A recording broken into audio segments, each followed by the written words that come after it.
আলাইকুম প্রিয় শিক্ষার্থীবৃন্দ, আমি ডক্টর মোহাম্মদ ইকবালুর রহমান, সহযোগী অধ্যাপক, উদ্ভিদ বিজ্ঞান বিভাগ, নরসিংদী সরকারি কলেজ, নরসিংদী।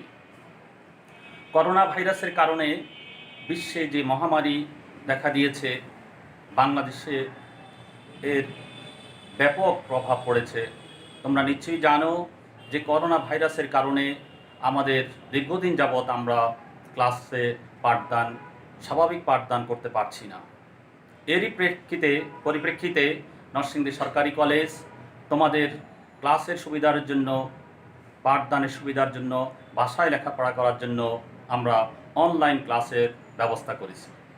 দীর্ঘদিন শ্রেণীর পাঠদান থেকে বিরত থাকার জন্য এই ফলে তোমাদের যেই ক্ষতি হয়েছে, আমরা এই অনলাইনের মাধ্যমে তোমাদের সেই ক্ষতি পুষিয়ে নেওয়ার জন্য চেষ্টা করেছি। তোমরা করোনাকালীন সময়ে তোমরা ভালো থাকবে, সুস্থ থাকবে, নিরাপদে থাকবে, স্বাস্থ্যবিধি মেনে চলবে, সামাজিক দূরত্ব মেনে চলবে, এই আশাবাদ ব্যক্ত করে আমি তোমাদের আজকে অধ্যকার অনলাইন ক্লাসের কার্যক্রম শুরু করছি। আশা করি তোমরা মনোযোগ দিয়ে শুনবে। এবং আজকের আমাদের আলোচ্য বিষয় হলো দ্বাদশ শ্রেণীর একাদশ অধ্যায়ের জীব প্রযুক্তি। আমরা এই জীব প্রযুক্তি নিয়ে ব্যাপক আলোচনা করব। আজকের আলোচ্য বিষয় হলো আমাদের এই জীব প্রযুক্তির ধারণা, জীব প্রযুক্তির সংজ্ঞা, জীব প্রযুক্তির অবদান, উদ্ভিদ টিস্যু কালচার, তারপরে আমাদের এই টিস্যু কালচারের জন্য প্রয়োজনীয় যন্ত্রপাতি উপকরণ, তারপরে আছে আমাদের টিস্যু কালচারের প্রকারভেদ, টিস্যু কালচার পদ্ধতির ধাপসমূহ। আমরা এক এক করে তোমাদেরকে এই বিষয়গুলি নিয়ে আলোচনা করব। তোমাদের যদি কোনো প্রশ্ন থাকে তোমরা পরবর্তীতে আমার সাথে কথা বলবে ক্লাসের পরে। আমি আশা করি তোমাদের এইসব প্রশ্নের জবাব দিব। প্রথমে আমরা দেখি জীব প্রযুক্তির ধারণা কি। জীব প্রযুক্তির ইংলিশ শব্দ হলো বায়োটেকনোলজি। এই বায়োটেকনোলজি শব্দটি এসেছে বায়োলজি এবং টেকনোলজি এই শব্দ দুটির সমন্বয়। 1919 সালে কার্ল এরিকি বায়োটেকনোলজি শব্দটি ব্যবহার করেছেন। আমরা জানি যে দই তৈরি হয়। এই দই থেকে তৈরি হয়? এক ধরনের ব্যাকটেরিয়া অণুজীব থেকে আমরা এই দই তৈরি করি।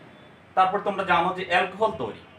এই অ্যালকোহল তৈরি এবং তারপরে যে বায়োগ্যাস তৈরি, এই যে আমরা তিনটা কথা বললাম, ব্যাকটেরিয়া, অ্যালকোহল, দই, বায়োগ্যাস, এইগুলি এক ধরনের জীব প্রযুক্তি। এগুলি কিন্তু আমাদের প্রাচীনতম জীব প্রযুক্তি। এছাড়া আমাদের আরও দুটি প্রযুক্তি আছে, সেগুলি হলো অত্যাধুনিক বা প্রযুক্তি। সেই দুইটা হলো টিস্যু কালচার। সেই টিস্যু কালচারটা কি? গবেষণাগারের মধ্যে আমরা ছোট একখণ্ড ভাজক টিস্যু থেকে হাজার হাজার চারা তৈরি করার যে প্রযুক্তি, সেটাই হলো আমাদের একটা আধুনিক জীব প্রযুক্তি। তোমরা জানো টিস্যু যে উদ্ভিদের বিভাজনক্ষম অঙ্গ থেকে সামান্য একটু অঙ্গ নিয়ে হাজার হাজার বা টিস্যু নিয়ে হাজার হাজার চারা তৈরি করা হয়, সেই প্রযুক্তিটির নাম হলো আমাদের জীব প্রযুক্তি। এছাড়া আরেকটি প্রযুক্তি আছে, তোমরা নিশ্চয়ই শুনেছ, সেটা হলো ডিএনএ রিকম্বিনেন্ট বা জেনেটিক ইঞ্জিনিয়ারিং প্রযুক্তি, জিন প্রকৌশল, যেটা 1970 সালে ডিএনএ রিকম্বিনেন্ট প্রযুক্তি উদ্ভাবিত হওয়ার পর আমাদের এই জীব প্রযুক্তি বা বায়োটেকনোলজির ক্ষেত্রে নতুন মাত্রা লাভ করেছে। তাহলে নিশ্চয়ই তোমরা এই জীব প্রযুক্তি সম্পর্কে একটা ধারণা পেয়েছ যে কি কি আছে আমাদের এখানে। আমরা দই তৈরি করলাম কিভাবে, অ্যালকোহল তৈরি করি কিভাবে, তারপর বায়োগ্যাস তৈরি করি কিভাবে। আর আমরা আজকের ক্লাসে আমরা প্লান্ট টিস্যু কালচার নিয়ে আলোচনা করব। টিস্যু কালচারের ধাপগুলি আমরা জানব। তো এর মধ্যে আমরা জানব যে এই জীব প্রযুক্তির অবদানগুলি কি কি, জীব প্রযুক্তির অবদান বা কোন কোন ক্ষেত্রে আমাদের গুরুত্ব রয়েছে। প্রথমে তো আমরা দেখি যে জিন প্রযুক্তিতে এর গুরুত্ব রয়েছে। তারপরে আছে আমাদের এনজাইম প্রযুক্তিতে, তারপরে আছে আমাদের কৃষি ক্ষেত্রে আছে, চিকিৎসা ক্ষেত্রে আছে, শিল্প ক্ষেত্রে আছে, পরিবেশ রক্ষায় আছে। আমরা এখন তোমাদের বোঝার জন্য আমরা এক এক করে তাদের ব্যাপারে একটু বিস্তারিত আলোচনা করব যে জিনটা কি, এই জিন প্রযুক্তিটা কি। জিন হলো বংশগতির ধারক ও বাহক। এই জিনের মাধ্যমেই আমরা এই বিভিন্ন ধরনের ভাইরাস শনাক্তকরণ বা বিভিন্ন ধরনের রোগ ব্যাধি নির্ণয়ের জন্য আমরা এই জিন প্রযুক্তি ব্যবহার করে থাকি।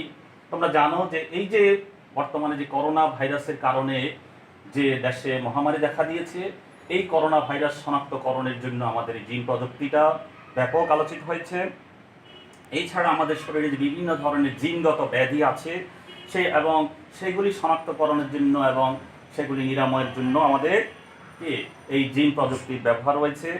বিভিন্ন জীবাণু প্রয়োগে বিভিন্ন দেশে যে জীবাণু অস্ত্র, অর্থাৎ ওই দেশের প্রতিরক্ষার ক্ষেত্র আমাদের এই জিন প্রযুক্তির ব্যাপক প্রভাব রয়েছে। তারপর বিভিন্ন টিউমার কোষকে, তোমরা জানো যে ক্যান্সার এক ধরনের one type of tumour, say cancer কোষকে ধ্বংস করার জন্য বা নিষ্ক্রিয় করতে যে অ্যান্টিবডি উৎপাদন করা হয়, সেই ক্ষেত্রেও আমাদের জিন প্রযুক্তির ভূমিকা রয়েছে। এখন আমরা দেখব এনজাইম প্রযুক্তি। এনজাইম প্রযুক্তির ক্ষেত্রেও দেখা যাচ্ছে যে জীব প্রযুক্তির বিভিন্ন ধরনের এনজাইম উৎপাদনে এবং প্রাকৃতিক প্রোটিনের চেয়ে যে উন্নত পেপটাইড, নির্দিষ্ট ঔষধ এবং সঞ্চয় প্রোটিন প্রভৃতি জৈব যৌগের ক্ষেত্র উৎপাদনের ক্ষেত্রে আমাদের এনজাইম উৎপাদন প্রযুক্তিতে আমাদের এই জীব প্রযুক্তির গুরুত্ব রয়েছে। এখন আমরা দেখি কৃষিক্ষেত্রে। কৃষিক্ষেত্রেও আমরা দেখতে পাচ্ছি যে এই জীব প্রযুক্তির গুরুত্ব রয়েছে।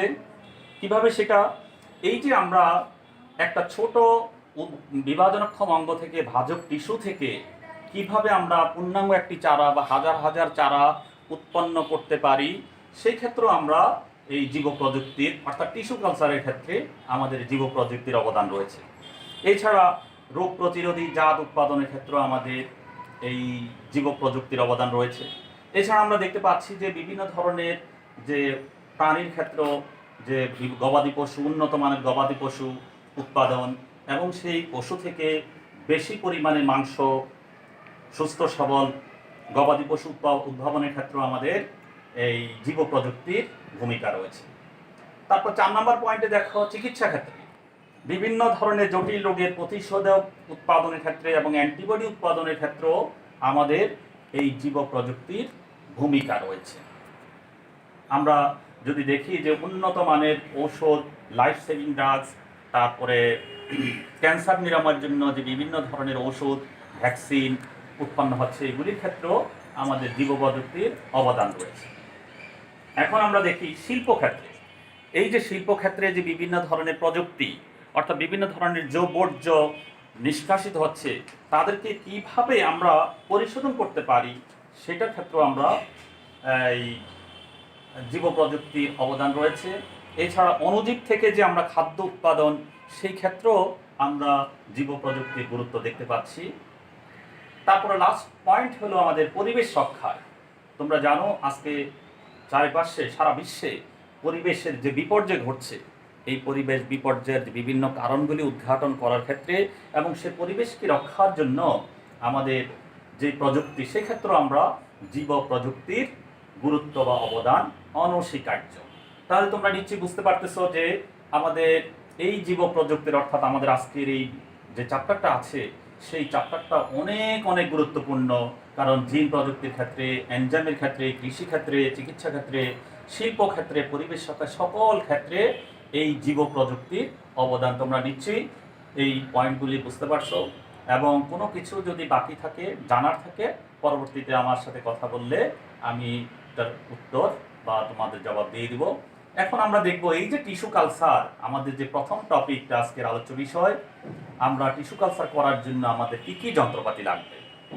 তোমরা আমাদের এখানে সীমিত অনেকগুলি যন্ত্রপাতি আমাদের এখানে নাই, কিন্তু তারপরেও আমাদের ল্যাবে অনেক যন্ত্রপাতি আছে, কিন্তু এখানে উপযুক্ত পরিবেশ নাই বিধায়, উপযুক্ত ল্যাব নাই বিধায় আমরা আমাদের ল্যাবে এই টিস্যু কালচার প্রযুক্তিটি চালু করতে পারছি না। কিন্তু কি কি যন্ত্রপাতি আছে, সেই যন্ত্রপাতিগুলি যদি তোমরা দেখো তাহলে একটা প্রাথমিক আইডিয়া হবে।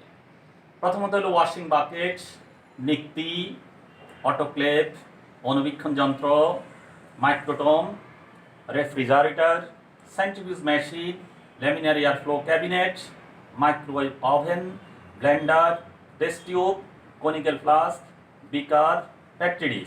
এই সবগুলি যন্ত্রপাতি ম্যাক্সিমামে আমাদের ল্যাবে আছে, তোমরা আশা করি দেখতে পাবা।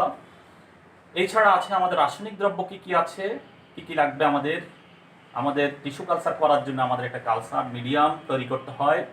সেই কালচার মিডিয়াম তৈরি করার জন্য আমাদের লাগবে বিভিন্ন ধরনের অজৈব লবণ, লাগবে আমাদের বৃদ্ধি হরমোন, ভিটামিন, সার্কোলিস্ট, carbohydrate, amino acid, alcohol, speed. অর্থাৎ আমরা কালচার মিডিয়াম তৈরি করার জন্য আমাদের এই রাসায়নিক দ্রব্যগুলি অবশ্যই লাগবে। আমরা পরবর্তীতে দেখি আমাদের আর কি কি উপকরণ লাগবে, অর্থাৎ সহায়ক উপকরণগুলি কি কি।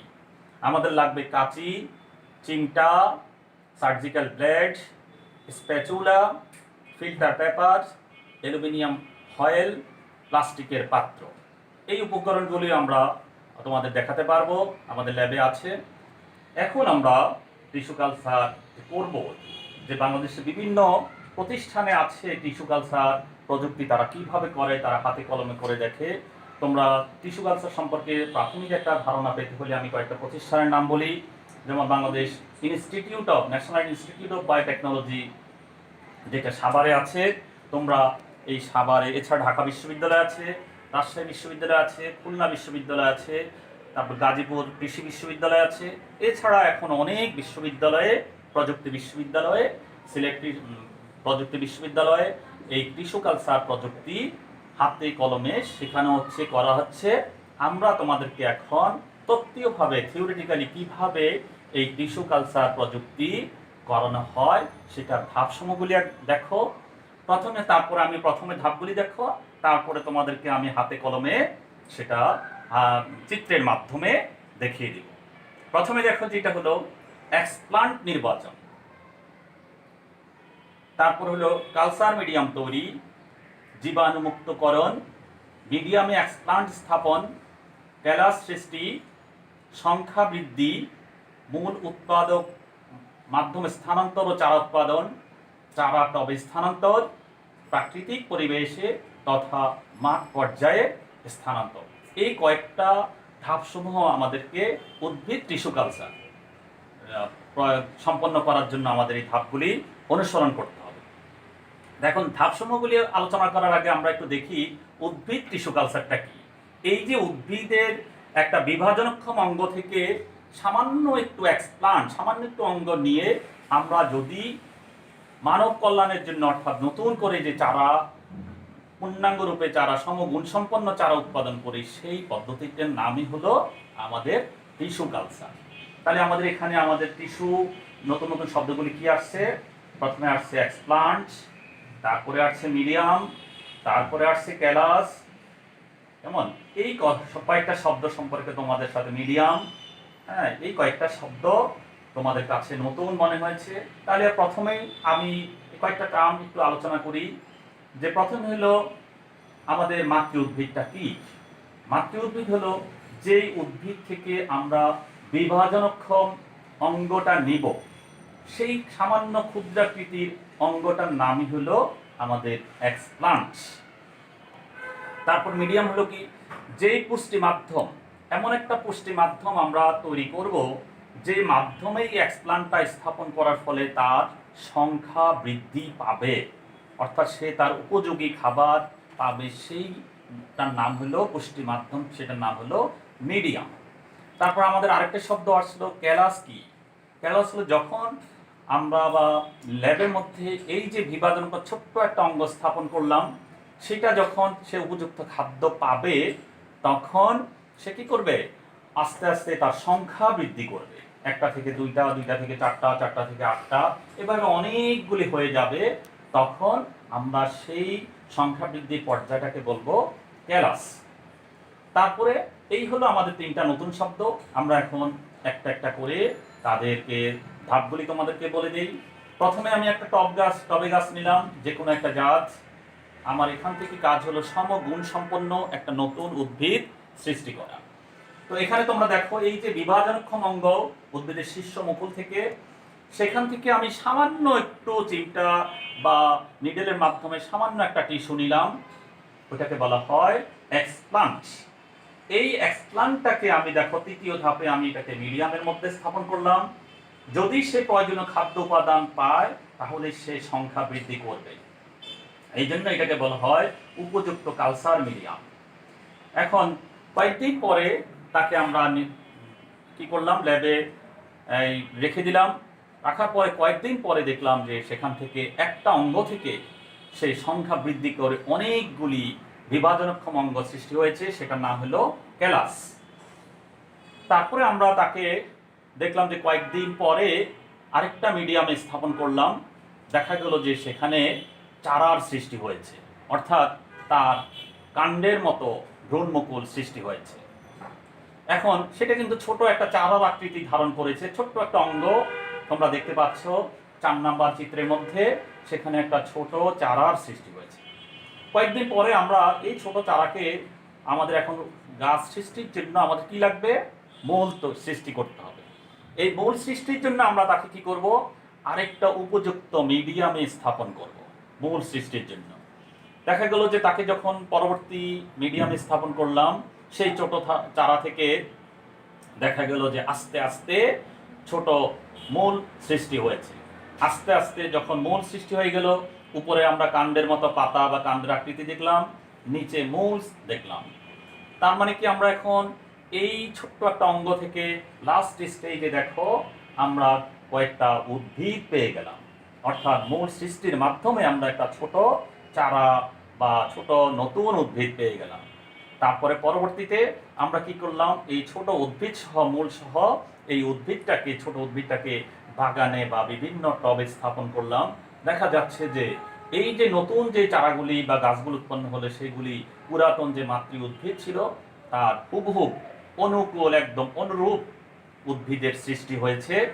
অর্থাৎ আমরা টিস্যু কালচার প্রযুক্তির মাধ্যমে পূর্ণাঙ্গ একটা উদ্ভিদের সৃষ্টি করেছি। তাহলে চিন্তা করে দেখো যে আগের দিনে আমরা কি করতাম, যে সাধারণত একটা নতুন গাছ সৃষ্টির জন্য মানুষের দ্বারে দ্বারে গিয়ে বলতাম যে ভাই আপনি আমাকে একটা গাছের ডালা দেন, আমরা সেটা পুঁতে নতুন করব, অথবা আমরা গুটি কলম করব, বিভিন্ন কলমের সাহায্যে, কিন্তু মানুষ তাদেরকে ওইরকম ভাবে দিত না। কিন্তু বিজ্ঞানী এই জীব প্রযুক্তি যখন আবির্ভাব হয়েছে তখন আমরা কি করতে পারছি, যে সামান্য একটু বিভাজনক্ষম অঙ্গ অর্থাৎ এক্সপ্লান্ট থেকে আমরা পূর্ণাঙ্গ একটা গাছের সৃষ্টি করতে পারছি। তাহলে এর থেকে তোমরা আজকে কি ধারণা পাচ্ছ, যে আমাদের প্রযুক্তি, যে জীব প্রযুক্তি, কেন জীব প্রযুক্তি বলা হচ্ছে, আমরা এখানে জীবকে ব্যবহার করে মানব কল্যাণের জন্য আমরা যে প্রযুক্তিটা সৃষ্টি করেছি, সেই প্রযুক্তিটার মাধ্যমে আমরা নতুন একটা প্রযুক্তি আবির্ভাব করেছি, সেই জন্য এটার নাম হলো জীব প্রযুক্তি। আর যেহেতু আমরা এখানে সামান্য একটা টিস্যুকে ব্যবহার করে কালচার মিডিয়াম স্থাপন করে নতুন করে আমরা একটা উদ্ভিদের সৃষ্টি করেছি, সেই জন্য আমাদের এই প্রযুক্তিটার নাম হলো টিস্যু কালচার প্রযুক্তি। তোমাদের আজকে এই টিস্যু কালচার এই পর্যন্তই। তোমরা নেক্সট ক্লাসে আমরা জিন প্রকৌশল, আরেকটা প্রযুক্তি আছে লেটেস্ট, সেটা হলো জিন প্রকৌশল, আমরা সেটা নিয়ে আলোচনা করব। ধন্যবাদ সবাইকে, তোমাদেরকে এই মনোযোগ দিয়ে ক্লাস শোনার জন্য। আজকের এই ক্লাস কেমন লাগছে সেটা আমাদেরকে জানাবে। সবাইকে ধন্যবাদ জানিয়ে আজকের অনলাইন কার্যক্রম শেষ করছি। সবাইকে ধন্যবাদ।